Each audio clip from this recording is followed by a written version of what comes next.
तो आवास सहायक मुखिया खुद लेते हैं हरना पंचायत में 10 से 15 हज़ार रुपया अपने हाथों से लेते हैं। लेकिन वो दूसरे जगह पे लेते हैं आपके इलाके हमारे यहाँ नहीं, लेकिन दूसरे जगह अपने हाथों से मुखिया अपना हाथ से 15 से 10 हज़ार। और ख़ास करके एक बात कहूँ तो शर्म, ये तो मीडिया में शर्म की बात होगी कि अपने चाची को 20,000 रुपया प्रधानमंत्री आवास में मुखिया लिए हैं। अच्छा, वो चाची से भी मतलब चाची से 20,000 रुपया लिए हैं मुखिया। और उसका जो मोहल्ला 5 नंबर वार्ड का जो मोहल्ला है 8 नंबर का, उसमें करीब 80 प्रधानमंत्री आवास मिला है। प्रत्येक आदमी से जा करके, अपने नहीं हुआ तो उन मुखिया जी का लड़का नहीं जहाँ जा पाया तो मुखिया जी के पत्नी, तीनों आदमी मिल करके स्वयं पैसा वसूलता है 10 से 15 हज़ार रुपये। पत्नी भी जा करके पैसा वसूलती है मुखिया जी का पत्नी प्रधानमंत्री आवास में। ये हाल है इस पंचायत। अच्छा, शौचालय में क्या हाल है आप लोगों का? शौचालय में जो है, शौचालय में खुला आम पैसा लिया जाता है 500 से 1000 रुपया।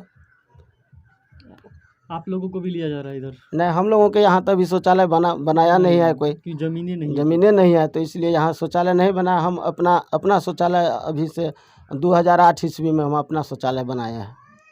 हाँ, लेकिन बाकी लोगों को अभी दिक्कत बाकी लोगों का अभी दिक्कत है। इसका घरारी होगा। पंचायत में क्या स्थिति है? पंचायत की सबको नहीं मिला है। करीब आपको 40% लोग को शौचालय मिला है और 60% लोग जो है बाकी है पंचायत में। नहीं मिला है। बाबा साहब भीमराव अंबेडकर इस देश का कानून मंत्री बने, भारत का संविधान निर्माण किए, इसलिए बाबा साहब किसी जाति धर्म का नहीं है। ये सभी धर्मों का धर्मनिरपेक्ष और सामान्य नेता हैं। इन्हें सभी आदमी को पूजना चाहिए और पूरे देश का पूजनीय नेता है बाबा साहब भीमराव अम्बेडकर। वेलकम बैक दोस्तों, मैं दिग्विजय प्रताप झा। अंदरठारी प्रखंड के अंतर्गत आने वाली पंचायत हरना पंचायत में मैं इस वक्त हूँ और मेरे साथ हैं रामविलास धांगड़ जी, जो कि इस क्षेत्र के, या फिर हम कहें तो मिथिला में कुछ ऐसी जाति है जो बहुत नीचे स्तर में है और उन जातियों का कोई प्रतिनिधित्व करने वाला नेता नहीं है। और जो नेता बनता है, वैसे तो कोई भी नेता हो, जो भी जनप्रतिनिधि हैं, अपने आप में एक संघर्ष होता है, चाहे वो किसी भी जाति का हो। लेकिन ऐसे में अगर आप किसी ऐसे जाति से नेतागिरी करते हैं जिस जाति का मान लीजिए बहुत ही दयनीय स्थिति है, चाहे वो शिक्षा का हो, चाहे उनकी आर्थिक स्थिति की हो, तो उस स्थिति में राजनीति कर पाना जो है बेहद मुश्किल होता है। इनके बारे में कुछ हम आपको बताना चाहेंगे। अपने जाति के लोगों के लिए जो ज़मीन विहीन थे, उन लोगों के लिए इन्होंने ज़मीन की लड़ाई लड़ी। तो वहाँ से नेता बनने का जो सफ़र है वो शुरू हुआ। बाद में ये जो इनके समुदाय के लोग हैं, एसटी में आते हैं, ये शेड्यूल ट्राइब से हैं, और या एससी या फिर जो भी अन्य पिछड़ी जातियाँ हैं, उन सभी का ये भला सोचते हैं। और उन जातियों में घूम घूम करके जो है इन्होंने प्रभात क्या किया था सर, प्रभात संस्था के माध्यम से सदाई समुदाय के बीच में 2 घंटा के शिक्षा का प्रचार हुआ था, करीब 2 साल। अच्छा, यानी सदाई समुदाय के जितने भी हैं उन सभी के बीच प्रभात संस्था की तरफ से शिक्षा का प्रचार किया था इन्होंने। फिर उसके बाद जो है सो उन्हीं में से ये चुने गए कि नहीं, आपको बीएसपी से जो है सो चुनाव लड़ना है। तो 3 बार इन्होंने एमएलए के कैंडिडेट भी हैं, 1 बार राजनगर से और 2 बार झंझारपुर से ये इन्होंने चुनाव लड़ा है। शिक्षा की बात करें तो बीए हिस्ट्री ऑनर्स हैं और बीएड करके ये बीएड मतलब एज ए टीचर समझ सकते हैं आप कि टीचर ट्रेनिंग इन्होंने पास आउट कर लिया है। उसके बाद 2001 में इन्होंने जो है सो 2001 से ये ग्राम पंचायत के जो चुनाव है उसमें पार्टिसिपेट कर रहे हैं। 2001 में इन्होंने मुखिया पद से चुनाव लड़ा था। 2006 में जिला परिषद से लड़ा था क्षेत्र संख्या 48 से, और 2011 में क्षेत्र संख्या 26 जो कि पंडोल प्रखंड के अंतर्गत आती है, जो भी क्षेत्र संख्या 26 के अंतर्गत जो भी पंचायत आती है वो वहाँ से इन्होंने चुनाव लड़ा था। और 2016 में इन्होंने हरना, जो कि इनका अपना पंचायत है जहाँ पे इनका जन्म हुआ है, वहाँ से इन्होंने मुखिया का चुनाव लड़ा था। और पिछली बार महज मात्र 200 वोटों के अंतर से जो है ये चुनाव जीत नहीं पाए थे। अब नेक्स्ट चुनाव जो 2021 में होने वाला है उसमें ये विपक्ष नेता के तौर पर सबसे प्रबल नज़र आ रहे हैं और मुझे लगा कि इनकी इंटरव्यू लेनी चाहिए। और पंचायत में चूँकि ये ज़मीनी नेता हैं, जीतने के बाद भी और हारने के बाद भी पंचायत में ही रहते हैं, कहीं पे ये दिल्ली बम्बई या कहीं और नहीं चले गए हैं। तो ऐसे लोगों को मधुबनी टीवी के ज़रिए मैं भी चाहता हूँ कि 50,000 लोगों तक ले चलूँ, क्योंकि एक तो ये उस समुदाय से आते हैं जिस समुदाय में कोई नेता नहीं है, और अगर कोई नेता है तो हमारा फ़र्ज़ बनता है कि उसको हम अपने मधुबनी टीवी के चैनल के माध्यम से आगे बढ़ाएं। इनकी वाइफ निर्मला देवी है, 10th पास है। इनके अगर हम प्रॉपर्टी की बात करें तो मात्र 3 धुर ज़मीन इनके नाम है, 3 डेसिमल, वही हाँ, वो भी सरकारी मान लीजिए, 3 डेसिमल सरकारी है मतलब वो। अच्छा, पर्चा मिला हुआ है, पर्चा मिला हुआ है। सरकारी 3 डिसमिल जमीन का पर्चा मिला हुआ है। हमको लगा आपका अपना निजी नहीं नहीं, निजी जमीन नहीं, हम सरकार के जमीन पर बसे हुए हैं, हमको अपना निजी जमीन नहीं है। 3 डिसमिल मिला है, मेरे नाम से है। तो मतलब सरकारी ज़मीन पे रह रहे हैं। अब सोचिए कितनी स्थिति इन लोगों की ख़राब है। अब हम पंचायत से रिलेटेड बातचीत करेंगे आपसे। सबसे पहले रामविलास जी ये बताइए कि नेतागिरी में क्यों आए? अपना परिचय देते हुए हमारे मधुबनी टीवी के जो दर्शक हैं उनको अपना परिचय देते हुए नहीं आ लेते नहीं ना बस अपना परिचय देते हुए हमारे मधुबनी टीवी के दर्शकों को प्रणाम अभिवादन कीजिए और अपने पंचायत के सबसे पहले तो मेरे साथ जुड़े हुए जो भी टीवी चैनल के साथी पदाधिकारीगण हैं, मैं उन्हें प्रणाम और धन्यवाद और आदाब सलाम करता हूँ। बहुत बहुत धन्यवाद। अपना परिचय दीजिए। मेरा नाम रामविलास धांगर हुआ। मैं बीए बीएड करके समाज सेवा में 2000 ईस्वी से समाज सेवा में लग गए, और समाज सेवा के माध्यम से जो उपेक्षित जातियां हैं इस समाज में, मैं उनका गरीब गुरुओं का मैं नेतृत्व कर रहा हूं। और शुरू से अंत तक मेरा यही इच्छा है कि मैं समाज का सेवा करूं। जो दबे कुचले व्यक्ति हैं, मैं उनका सहारा बन के इस समाज में रहूं। हम हरना पंचायत के बारे में आपसे इन्फॉर्मेशन लेना चाहेंगे। क्या लगता है कि आप तो अपोजिशन लीडर हैं, यहाँ के विपक्ष नेता हैं, आपके जो प्रतिनिधि यहाँ पे जो भी हैं उनसे आप सेटिस्फाई हैं कि हाँ उन्होंने काम किया है? जी नहीं। ठीक है। आप जो अपनी दावेदारी दे रहे हैं तो वो किन मुख्य बिंदुओं को लेकर दे रहे हैं? हम जो अपने दावेदारी दे रहे हैं, पिछले अभी तो मान लीजिए सामान्य सीट है, हरना पंचायत जनरल सीट है जी। मैं जनरल सीट से अपना दावेदारी पिछले बार दिया और इस बार भी दे रहा हूँ। 5 साल जो हम विपक्ष में रह कर के कार्य किए हैं, गरीब गुरबा लोग को आधार कार्ड, राशन कार्ड, वृद्धा पेंशन, इस प्रकार के जो कार्य छोटी मोटी जो कार्य थे वह हम फ्री में निःशुल्क कार्य ब्लॉक से ला करके करवाते थे, ब्लॉक से लेकर के यहाँ तक। और इसी कार्य के माध्यम से हम जनता से 5 साल जुड़े रहे। बीच में आपदा आई, बाढ़ आई, बाढ़ में हम 16 दिन सरकार के द्वारा जो निःशुल्क भोजन का व्यवस्था था उस 16 दिन हम चलवाए। यहाँ जो पानी का इलाका, यहाँ पर पानी करीब करीब 5 से 6 फीट यहाँ पर पानी था जहाँ पर हम लोग बैठे हुए हैं। हाँ, हम लोग बांध पर जाके शरण लिए हुए थे। यहाँ पर रखवारी में जो बांध टूटी तो उस समय में हम लोग को यहाँ 5 से 6 फीट पानी था यहाँ इस जगह पर। तो हम लोग यहाँ पर इस टोला में कोई नहीं था, सब आदमी बांध पर हम थे। गंधरायन चौक पर प्लास्टिक का झोपड़ी बना करके सब आदमी रहते थे।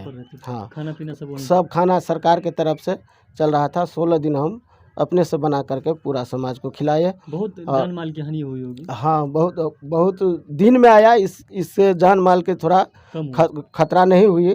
दिन में बाढ़ आई सुबह में, इसलिए जान माल बच गया और हम लोग अपना सुरक्षित स्थान पर चले गए। घर द्वार में जो अनाज था वो सब बह गया, सुरक्षित स्थान पर हम लोग चले गए।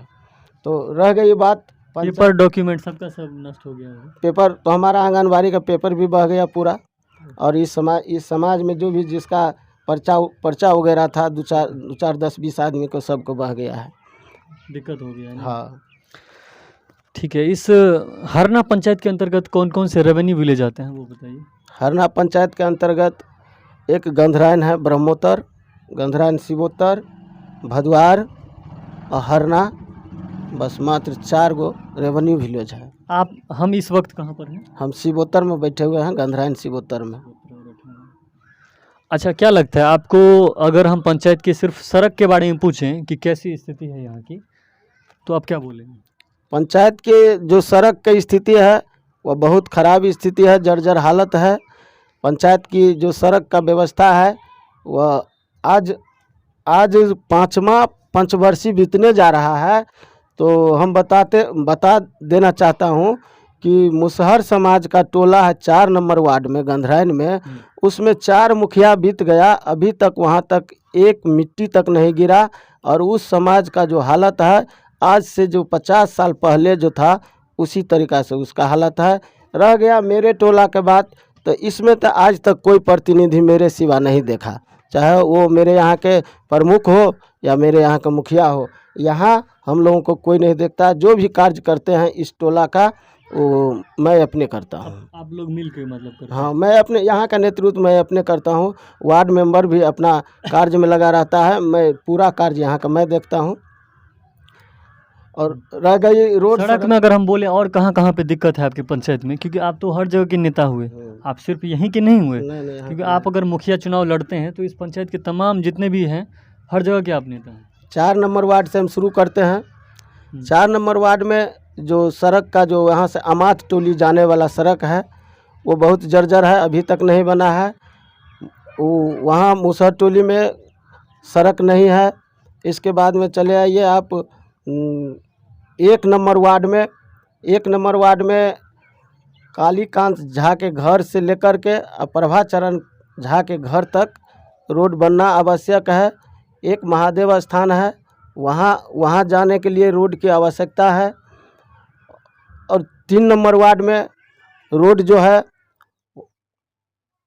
3 नंबर वार्ड में कब्रिस्तान जाने वाली जो सड़क है वह जर्जर है। एक चंदेश्वर उच्च विद्यालय हर्री है, जो वहाँ बच्चा के जाने के लिए कठिनाई होती है, वो भी सड़क जर्जर है।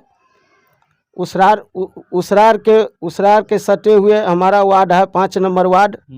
5 नंबर वार्ड में हर गली कुची कहीं कोई जो कार्य है वो जिस तरह से था उसी तरह से पड़ा हुआ है। कमला तटबंध के बीच के बात करूं तो मुखिया बार बार एक ही योजना को नाम बदल करके पैसा उठा करके और सड़क जिस तरीक़ा से है उसी तरीक़ा से पड़ा हुआ है। कमला तटबंध जो माधव चौक से लेकर के भदवार घाट तक और एक कारू बाबा स्थान से भदवार घाट तक जो सड़क जाती है वो भी जर्जर है। पैसा उठ रहा है लेकिन पैसा उठ रहा है, लेकिन थोड़ा सा मिट्टी दे करके और कार्य को उसी तरह से लिपट दिया, नया करके छोड़ देता है। चलते हैं 6 नंबर वार्ड में। 6 नंबर वार्ड में आपको उत्क्रमित मध्य विद्यालय है, उत्क्रमित हाई स्कूल है, वहाँ से लेकर के और न्यू हरना के 9 नंबर वार्ड के सीमा पर जाती है। वो आपको महतो टोली होते हुए 9 नंबर वार्ड तक वो सड़क जर्जर है, जो बाढ़ के समय में बहुत पानी लगी रहती है उस रास्ता पर। इसके बाद हरना टोला के बीच में डिस्ट्रिक्ट बोर्ड पड़ता है, नीचे में कमला के पेट में, वहाँ पर ब्रह्म स्थान है, वहाँ जाने के लिए सड़क की व्यवस्था नहीं है। जबकि सड़क मनरेगा के तहत बनाया गया है, लेकिन जिस सड़क का कोई उपयोग नहीं था उस तरीक़ा का सड़क कमला तटबंध के अंदर में बनाया गया है। टोल का जो बात करें टोला मोहल्ला का, तो उसमें कहीं सुविधा नहीं है। आपका जो इलाका है वो काफ़ी गरीब वाला इलाका लग रहा है मुझे, किसी के पास पक्का मकान नहीं है यहाँ पर, तो क्या पीएम आवास योजना जो है इसका लाभ किसी को नहीं मिला है? पीएम आवास योजना का लाभ मिला है, करीब 40 से 45 आदमी को पीएम आवास पहले मिला था, इस बार मिला है मात्र आपको 8 आदमी को पीएम आवास योजना का लाभ। तो घर बना पाए? सुनिए, जिसके तहत पीएम आवास योजना के तहत सरकार द्वारा 60 जो भूमिहीन पीएम आवास लाभधारी है उसके नाम पर सरकार द्वारा घरारी खरीदने के लिए 60,000 रुपया देती है, और उस 60,000 से जो लाभार्थी है वह ज़मीन खरीद करके ज़मीन खरीदे हैं। वो 8 आदमी का अभी तक खरीद लिए, हाँ 10 आदमी का रजिस्ट्री हो गया, 13 आदमी का रजिस्ट्री हो गया है। और 13 आदमी के रजिस्ट्री होने के बाद में उसका जो पीएम आवास का जो फर्स्ट किस्त है वह अभी तक नहीं आया है, वो 8 आदमी का आ गया है प्रथम किस्त। तो इस तरीक़ा से यहाँ पर योजना चल रहा है सरकार के द्वारा। क्या लग रहा है, पैसा वैसा भी लिया जाता है? नहीं, कोई नहीं, मैं इसमें खुद अपने काम करता हूँ। अच्छा, आप ही करवा रहे हैं? हाँ, हम अपने करवा रहे हैं, इसमें कोई मुखिया प्रतिनिधि दूसरा क्योंकि प्रतिनिधि उसके हिसाब से तो नहीं, आवास सहायक के पास आप नहीं नहीं, कोई नहीं, कोई मेरे यहाँ आवास सहायक से तो लेते होंगे ना नहीं नहीं, सहायता? कोई मेरे यहाँ कोई पैसा नहीं लेते हैं, दूसरा जगह लेते हैं। सुनिए, जब पैसा की बात करते हैं तो आवास सहायक मुखिया खुद लेते हैं हरना पंचायत में 10 से 15 हज़ार रुपया अपने हाथों से लेते हैं। लेकिन वो दूसरे जगह पे लेते हैं, आपके इलाके हमारे यहाँ नहीं, लेकिन दूसरे जगह अपने हाथों से मुखिया अपना हाथ से 15 से 10 हज़ार। और ख़ास करके एक बात कहूँ तो शर्म, ये तो मीडिया में शर्म की बात होगी कि अपने चाची को 20,000 रुपया प्रधानमंत्री आवास में मुखिया लिए हैं। अच्छा, वो चाची से भी मतलब चाची से 20,000 रुपया लिए हैं मुखिया। और उसका जो मोहल्ला 5 नंबर वार्ड का जो मोहल्ला है 8 नंबर का, उसमें करीब 80 प्रधानमंत्री आवास मिला है। प्रत्येक आदमी से जा करके, अपने नहीं हुआ तो उन मुखिया जी का लड़का नहीं जहाँ जा पाया तो मुखिया जी के पत्नी, तीनों आदमी मिल करके स्वयं पैसा वसूलता है 10 से 15 हज़ार रुपये। पत्नी भी जा करके पैसा वसूलती है मुखिया जी का पत्नी प्रधानमंत्री आवास में। ये हाल है ये हाल है इस पंचायत। अच्छा, शौचालय में क्या हाल है आप लोगों का? शौचालय में जो है, शौचालय में खुला आम पैसा लिया जाता है 500 से 1000 रुपया। आप लोगों को भी लिया जा रहा है इधर? नहीं, हम लोगों के यहाँ तभी शौचालय बनाया नहीं है कोई, कि ज़मीनें नहीं है, तो इसलिए यहाँ शौचालय नहीं बना। हम अपना शौचालय अभी से 2008 ईस्वी में हम अपना शौचालय बनाए। हाँ, लेकिन बाकी लोगों को अभी दिक्कत बाकी लोगों का अभी दिक्कत है। इसका घरारी होगा। पंचायत में क्या स्थिति है? पंचायत की सबको नहीं मिला है। करीब आपको 40% लोग को शौचालय मिला है और 60% लोग जो है बाकी है पंचायत में। हाँ, नहीं मिला है। अच्छा, आपके पंचायत में ये राशन कार्ड की समस्या या वृद्धा पेंशन की समस्या इन सब में क्या है, क्या लग रहा है? वृद्धा पेंशन की समस्या, कुछ लोग को जो पहले रजिस्टर के माध्यम से दिया जाता था, उसमें कुछ लोग ऐसे हैं जिसका पासबुक बंद हो गया है। उसको जो इस तरीक़ा के जो लोग हैं गरीब गुरबा, वह करीब 200-250 होगा। और प्रधानमंत्री वृद्धा पेंशन जो है, वृद्धा पेंशन 200 करीब आदमी को इस तरीक़ा जो बंद है उसका कोई देखने वाला नहीं है। उसका चलना चाहिए, उसको फिर से चलना चाहिए। और रह गई बात राशन कार्ड के, तो राशन कार्ड अभी बहुत कमी है पंचायत में, बनना बहुत अभी कमी है। आप लोगों को मिलता है कि नहीं इधर राशन? हम लोग के यहाँ करीब 1 से 120 राशन कार्ड धारी है लमसम हमारे टोला में। इसमें और बढ़ना चाहिए। तो हेल्थ केयर की क्या स्थिति है? हेल्थ केयर, स्वास्थ्य की स्थिति तो देखिए रहे हैं कि यहाँ पर कोई व्यवस्था नहीं है। स्वास्थ्य जो है, उप स्वास्थ्य केंद्र है हम लोग घर के बगल में हाँ, उप स्वास्थ्य केंद्र है, वह बराबर इसमें कोई व्यवस्था नाम की चीज़ नहीं होती है। क्योंकि जब दवा नहीं है तो लोग कहाँ से वहाँ पर पहुँच पाएंगे? डॉक्टर भी नहीं है। एक नर्स थी, वह भी रिटायरमेंट हो गई है। आप जो अगला चुनाव लड़ेंगे तो उसका आपका जो मैनिफेस्टो है, जो कि हम ये काम करेंगे, उस पर थोड़ा जिक्र कीजिए। इसमें थोड़ा दमदार तरीके से आप खुद ही बोलिए क्या कुछ करना चाहते हैं। जितने भी टॉपिक से सबके मतलब दमदार तरीका से रखिए। देखिए, मेरा मकसद है कि हरना पंचायत आदर्श पंचायत बने। उसमें युवाओं के लिए हमने पंचायत स्तरीय क्रिकेट स्टेडियम का कार्य आयोजन करने का कार्य मांग रखे हैं। और दूसरी जो हमारे माता एवं बहन गरीब गुरबा लोग हैं, उसके लिए सेल्फ जो उद्योग है, कुटीर उद्योग, लघु उद्योग, इस तरीक़ा का जो उद्योग है, अगरबत्ती बनाना, मोमबत्ती बनाना, सर्फ बनाना, साबुन बनाना, इस तरीक़ा का उद्योग है जो गरीब गुरबा के लिए चाह रहे हैं कि जो कुटीर उद्योग का यहाँ पर व्यवस्था हो। उप स्वास्थ्य केंद्र है, उसका हालत लच्चर है, पूरा एकदम जर्जर टूटा फटा है। इसमें कोई न नर्स है, न डॉक्टर है, न दवा है। जब डॉक्टर ही नहीं है तो दवा कहाँ से आएगा? और रूम बैठने के लिए भी नहीं है। तो इसलिए इनका जीर्णोद्धार, उप स्वास्थ्य केंद्र का जीर्णोद्धार, नवनिर्माण करना चाहते हैं।